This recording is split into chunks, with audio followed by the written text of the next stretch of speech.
पांच तरह की कावड़ होती है। पांच तरह की कावड़ में पहली कावड़ होती है एक सामान्यता में, आनंद में, अलमस्त, कंधा पर कावड़ का जल लिया 2 लोटा, भगवान का भजन करते करते आराम से चल रहे हो, जल आराम से कहीं डाली पर कोई ऊंचे स्थान पर कहीं रख कर विश्राम भी कर लिया, रास्ते में कुछ खा भी लिया, पानी भी पिया, अलमस्त होकर चलते चलते शिव नाम लेते लेते बोल बम बोल बम बोल बम चल। सामान्य कावड़। एक कावड़ होती है दंडवत कावड़। 12 से 15 कदम चले हो, 15 कदम के बाद में कावड़ का जल एक छोटी सी बोतल में होता है जो अपने कंधे पर यहाँ पीठ पर रखा होता है। सामने से दंडवत करी, फिर आगे बढ़ते चले जाओ, फिर 12, 15, 20 कदम चलने के बाद फिर एक दंडवत करी जाती, 20 कदम चलने के बाद फिर एक दंडवत करी जाती है, प्रणाम किया जाता है। दंडवत कावड़। एक होती है डाक कावड़। डाक कावड़ का मतलब क्या होता है? 24 घंटा जैसे हमारे यहाँ रामचरितमानस के लिए वर्णन किया जाता है, अखंड रामायण बैठी। अखंड रामायण जानते हो ना सब लोग? अखंड रामायण का मतलब होता है दोपहर में 12 बजे चालू हुई है तो दोपहर में 12 बजे के पहले उसका विराम, 12 बजे तक उसका विराम होना चाहिए, 24 घंटे के अंदर वो विराम। डाक कावड़ का मतलब यही होता है। इस कावड़ को जहां से भरा जाता है वहां से लेकर 24 घंटे के अंदर जहां जाना है मंजिल पर, जिस मंदिर तक, जिस देवालय तक, शिवालय तक जाना है, 24 घंटे के अंदर वो पहुंचना चाहिए। चाहे तुम दौड़कर जाओ, भागकर जाओ, लेकर जाओ, पर 24 घंटे के अंदर वो पहुंचती है। खड़ी कावड़। खड़ी कावड़ किसको कहते हैं? खड़ी कावड़ में तुम मंदिर, तुमने जल लिया गंगा जी का, तो आपने जल लिया माँ सीवन का, आपने जल लिया माँ सरयू जी का, मंदाकिनी का, यमुना जी का, क्षिप्रा जी का, नर्मदा जी का। खड़ी कावड़ में कहीं रुकना नहीं है, चलते जाना है। कावड़ कंधे से नीचे उतरना नहीं है। वो कावड़ फिर इस कंधे से इस कंधे पर नहीं आती, एक ही कंधे पर चलती है। चाहे तुम जिस भाव से, फिर वहां बैठा नहीं जाता, चलते जाओ चलते जाओ चलते। फिर एक कावड़ आती है भगवान की अलख कावड़। अलख कावड़ किसको कहते हैं? जिसमें भगवान के मंत्र का उच्चारण, जहां से जल भरा जाता है वहीं से मंत्र का उच्चारण चालू हो जाता है, बोल बम बोल बम बोल बम बोल बम। अब कोई तुमसे बात नहीं करेगा तो उसमें बोल बम निकलना चाहिए, उसमें हर हर महादेव निकलना चाहिए, श्री शिवाय नमस्तुभ्यम निकलना चाहिए, ओम नमः शिवाय। जो मंत्र तुमने उठाया वो मंत्र तुम्हारे मुख से निरंतर चलना चाहिए।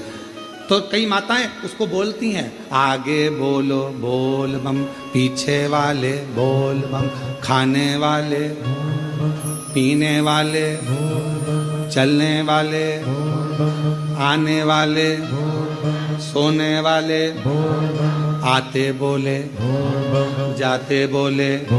तो ये इसमें मंत्र का उच्चारण जहां से कावड़ उठती है, अलख कावड़ में केवल अलख जगाई जाती। जल लिया, चलते गए, भोजन करने भी बैठे हो, कोई से बात भी करोगे तो बोल बम उसमें निकलते रहना चाहिए, निरंतर जप चलना चाहिए, निरंतर।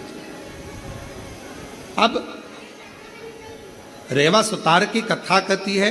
एक रेवा सुतार लोगों के घरों में काम करता, कभी कुर्सी बनाता, कभी कुछ बनाता, कभी कुछ बनाता, कभी चौकी, कभी चौरंग, कभी पलंग, कभी खटिया, कभी कुछ बनाता रहता। परिस्थिति का ठीक नहीं था, उसके पास में इतना धन नहीं था, इतना वैभव नहीं था उसके पास, इतना धन। चले जा रहा, एक दिन निकल गया, 2 दिन निकल गया, 4 दिन निकल गए, घर में अन्न का दाना नहीं पहुंचा रेवा सुतार के। रेवा सुतार के यहाँ जब अन्न का दाना नहीं पहुंचा, बहुत दुखी था।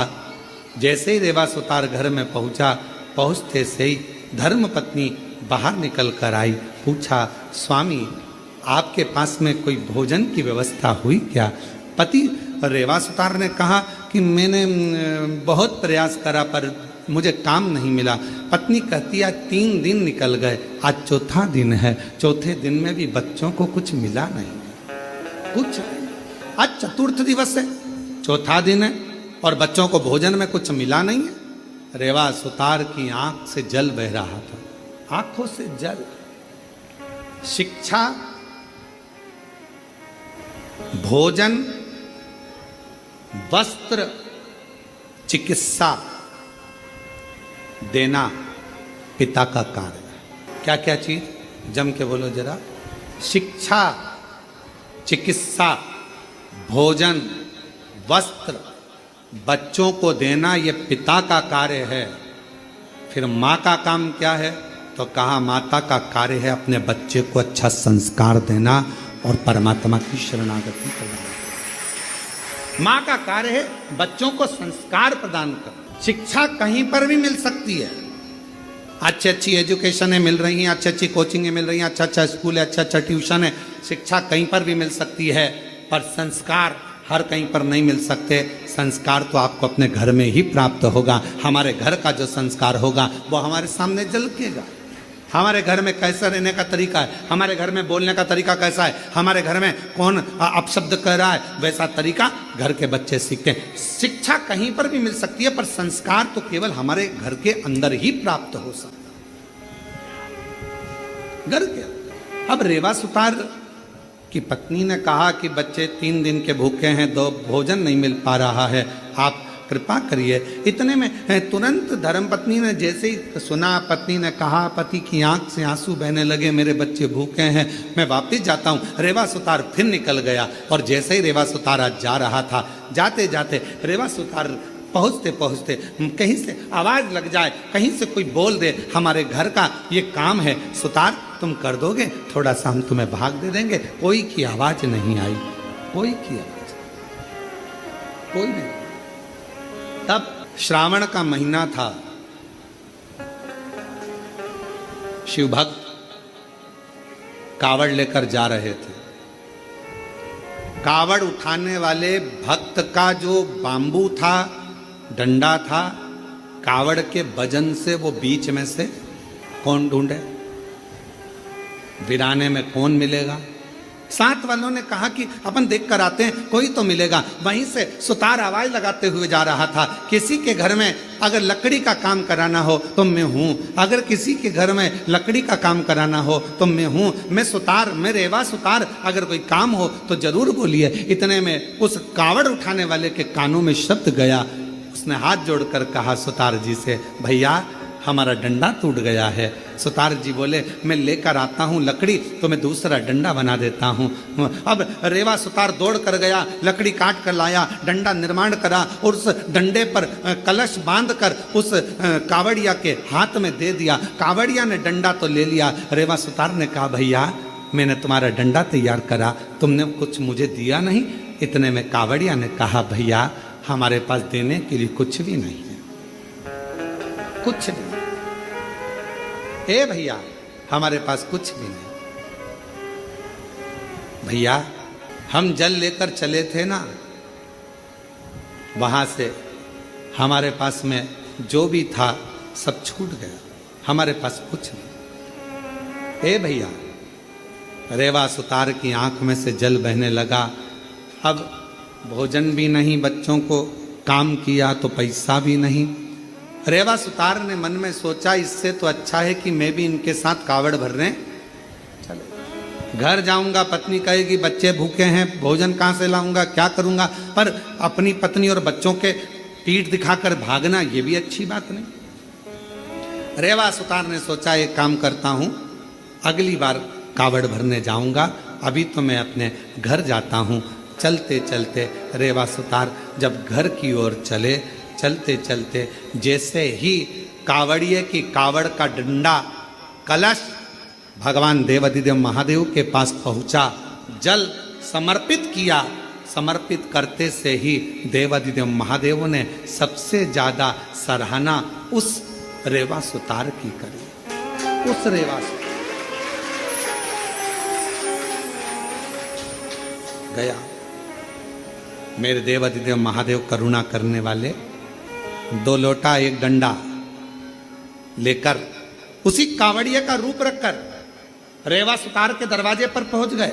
आवाज लगाई, ए रेवा सुतार, ए रेवा सुतार। रेवा सुतार ने कहा, कौन है भैया? जो आकर देखा तो जिसका मैंने डंडा तैयार करा था, जिसकी कावड़ मैंने तैयार करी थी, वो कावड़िया जा रहा था, डंडा टूट गया था। कावड़ का डंडा टूटने पर मैंने तैयार करा था। भैया क्या बात है? इतने में उस कावड़िए ने कहा, भैया रेवा सुतार, तुम्हारे को हमने दक्षिणा में, तुमने हमारा डंडा ठीक करा था, उसका शुल्क नहीं दे पाए थे, इसलिए हम ये 2 लोटे 1 डंडा कावड़ का तुम्हें दिए जाते हैं, अब तुम इसको रखना, यही हमारा तुम्हारा शुल्क है। जैसे ही 2 लोटा 1 डंडा कावड़ का रेवा सुतार के पास में आया, रेवा सुतार ने सोचा चलो पैसा नहीं आया तो कोई बात नहीं, अगले साल यही डंडा यही लोटा लेकर चले जाएंगे।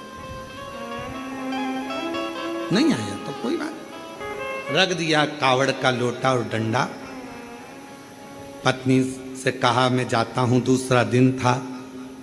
अलख लगाई, किसी के यहाँ काम हो तो बताओ, बढ़ई का काम कराना हो, सुतारी का काम कराना हो, लकड़ी का काम कराना हो तो बताओ। कोई नहीं। इतने में पत्नी ने विचार करा, बच्चों को 5 दिन से खाना नहीं मिला, कोई भोजन व्यवस्था नहीं होती है, कुछ नहीं है, तो एक काम करती हूँ, ये दोनों लोटा जल का है, इन लोटे के जल को निकाल कर इसको अच्छा साफ कर कर इन्हीं लोटों को बेच देती हूँ और थोड़ा सा अन्न भाग ले आती हूँ। पत्नी ने जैसे ही लोटे के अंदर हाथ डालकर लोटे को राख से मांजने का प्रयास करा, राख लगते से ही लोटे के अंदर से खन्न आवाज आई। जो खन्न आवाज आई, पत्नी ने सोचा ना जाने इसमें क्या भरा है। जो पत्नी ने उल्टा करा, उसमें से एक सोने की गिन्नी सिक्का निकल कर सामने, एक सिक्का सोने। पत्नी ने सिक्का देखा, दौड़ती दौड़ती पल्लू में बांध कर रेवा सुतार के पास गई। तुम जो लोटा लेकर आए थे, ना जाने किसने क्या दे दिया था, उसमें सोने का सिक्का है, चलकर देखो। पति ने जाकर जो देखा सोने का सिक्का, ना जाने बेचारा किसका रह गया, जाकर देता हूँ। सिक्का लेकर दौड़ पड़े। दूसरा दिन फिर आया, पत्नी ने फिर लोटे को मांजने का प्रयास करा, सोने का सिक्का फिर गिर जाता। फिर पत्नी उस सिक्के को लेकर जाती, पति उस सोने के सिक्के को ढूंढता उस कावड़िया को देने के लिए, पर उसको क्या मालूम कि वो कावड़िया नहीं था, मेरा महादेव स्वयं कावड़िया बनकर आया था, जो देखकर चले गया था।